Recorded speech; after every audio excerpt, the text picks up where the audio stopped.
जो 1984 ਚ ਹੋਇਆ ਮੈਂ ਸਮਝਦਾ ਵਾਂ ਕਿ ਇਹ ਕਹਿਣ और देखण और सुनन तो परे है।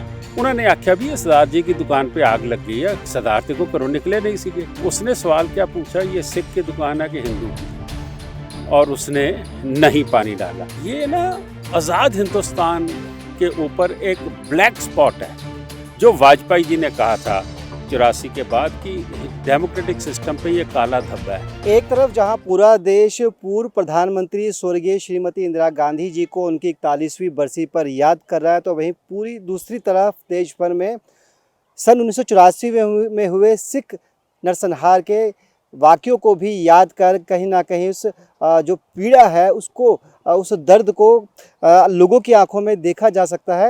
हमारे साथ दिल्ली सिख गुरुद्वारा प्रबंधक कमेटी के पूर्व चेयरमैन मंजीत सिंह जीके साहब है। बातचीत करेंगे कि क्या 41 साल में जो दर्द था वो कुछ कम हुआ, जो वायदे सरकार ने सिखों के साथ किए थे वो वायदे क्या कितने पूरे हुए, और वर्तमान में इस पूरे दंगा कांड को लेकर ये लोग क्या कुछ सोचते हैं।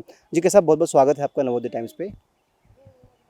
41 साल एक बहुत लंबा समय हो गया है। जो 1984 ਚ ਹੋਇਆ मैं समझदा ਵਾਂ कि ਇਹ ਕਹਿਣ और देखण और सुनन तो परे है।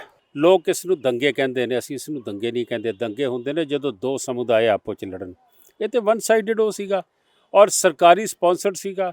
ਪੁਲਿਸ ਵਾਲੇ, ਮੈਨੂੰ ਯਾਦ ਹੈ SM ਐਂਡ ਸੰਸ ਦੁਕਾਨ ਹੁੰਦੀ ਸੀ ਕਿ ਰੀਗਲ ਬਿਲਡਿੰਗ ਕਨੌਟ ਪਲੇਸ 'ਚ, ਉੱਥੇ ਅੱਗ ਲੱਗੀ, ਫਾਇਰ ਬ੍ਰਿਗੇਡ ਨੂੰ ਰੋਕਿਆ ਗਿਆ। ਫਾਇਰ ਬ੍ਰਿਗੇਡ ਨੂੰ ਰੋਕਿਆ ਵੀ ਕਿੰਨੇ? ਉੱਥੇ ਗੇਰਲ ਰੈਸਟੋਰੈਂਟ ਹੁੰਦਾ ਸੀ, ਉਹਦੇ ਇੱਕ ਮੈਨੇਜਰ ਸੀਗੇ, ਹਿੰਦੂ ਜੈਂਟਲਮੈਨ ਸੀ। ਉਹਨਾਂ ਨੇ ਆਖਿਆ ਵੀ ਇਹ सरदार जी की दुकान पे आग लग गई है, सरदार तो को घरों निकले नहीं सीगे, तो यहाँ पे पानी डाल दो। उसने सवाल क्या पूछा, ये सिख की दुकान है कि हिंदू की, और उसने नहीं पानी डाला। और उसकी जेब में 2-2.5 हज़ार रुपये थे। उसने कहा पैसे ले ले बेटे। कहते नहीं जी, ऑर्डर नहीं है ना। ये क्या, इसका क्या मतलब है? अगली बात, एक कमीशन बना था, राजीव गांधी ने बनाया था। वो कमीशन बना था कि जब कोई दंगा हो जाए, कहीं झगड़ा हो जाए, कोई मर्डर हो जाए, चोरी हो जाए, तो हम 100 नंबर डायल करते हैं। जब 100 नंबर डायल करते हैं तो वो कंट्रोल रूम में जाता है, वो PCR को कहते हैं जो उस इलाके में खड़ी होती है।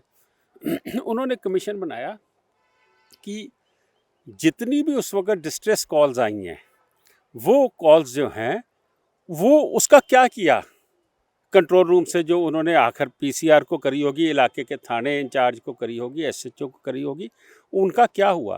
और उसका जो चीफ बनाया था वेद मरवा, जो फॉर्मर दिल्ली के पुलिस कमिश्नर थे, उनको बनाया था। जब वो फाइंडिंग्स मिल रही थी तो पता लग गया कि ये तो लीडर फंस रहे हैं और पुलिस के अफसर फंस रहे हैं। उसको बीच में क्यों रोक दिया गया?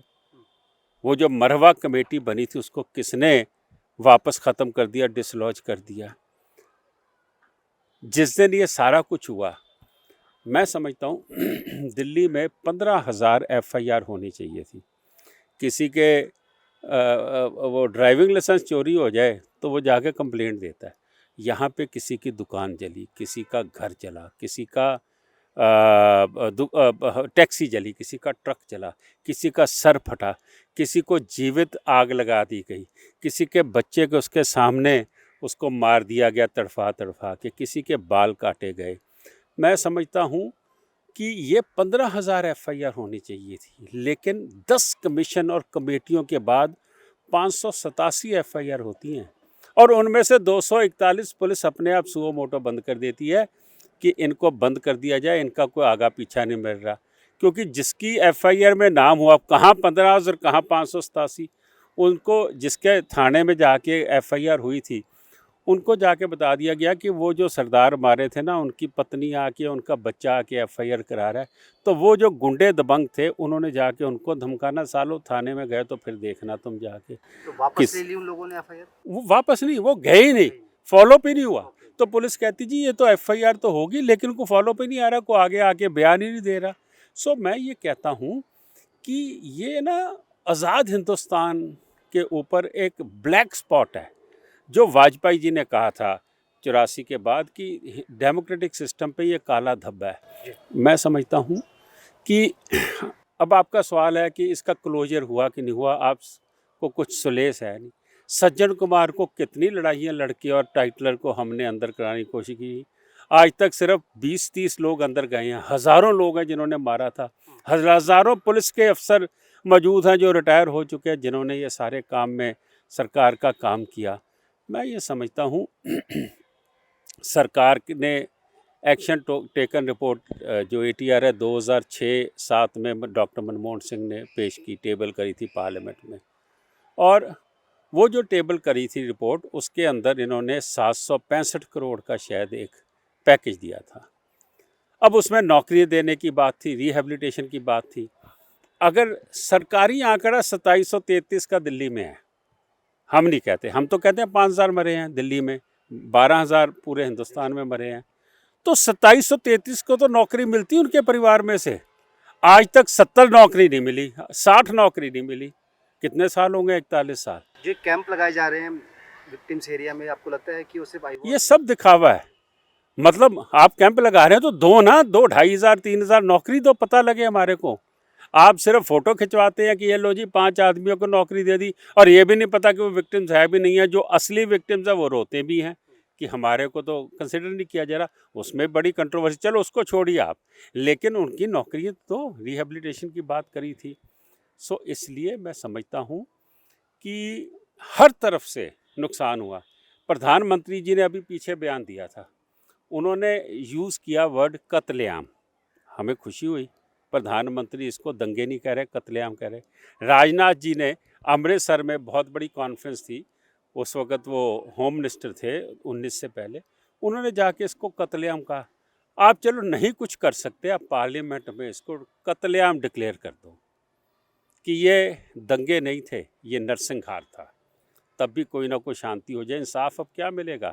मारने वाले मर गए, मरने वालों के बच्चों भी आगे जो हैं वो बुज़ुर्ग हो गए, अब उनकी याददाश्त नहीं है। जब मुझे पता ना कि जैसे हमने केस लड़े हैं सज्जन टाइटलर के या बलवान खोखर का या महेंद्र यादव के, ये बड़े बड़े वकील ला के उसको कंफ्यूज करते थे। कंफ्यूज की बात छोड़िए, ये उनको लालच देते थे। अब जैसे जगदीश टाइटलर के जो गवाह थे, उसको एक को 5 करोड़ रुपया दिया गया, कनाडा का वीज़ा लगवा के उसको बाहर भेज दिया गया।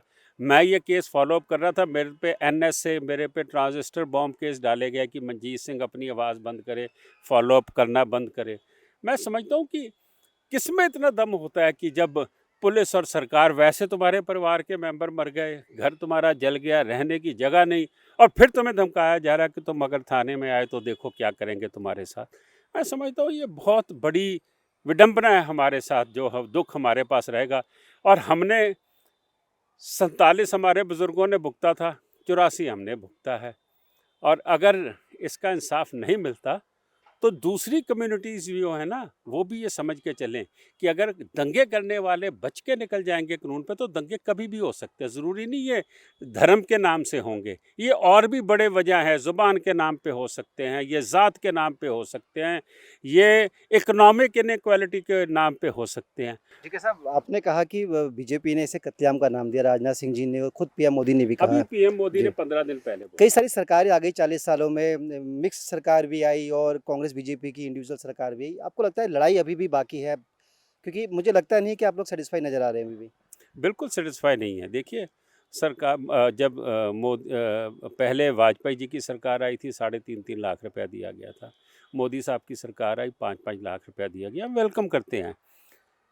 वाजपेयी जी की वजह से जो कमीशन बने थे वो FIR वगैरह हुई, लेकिन टू लिटल टू लेट।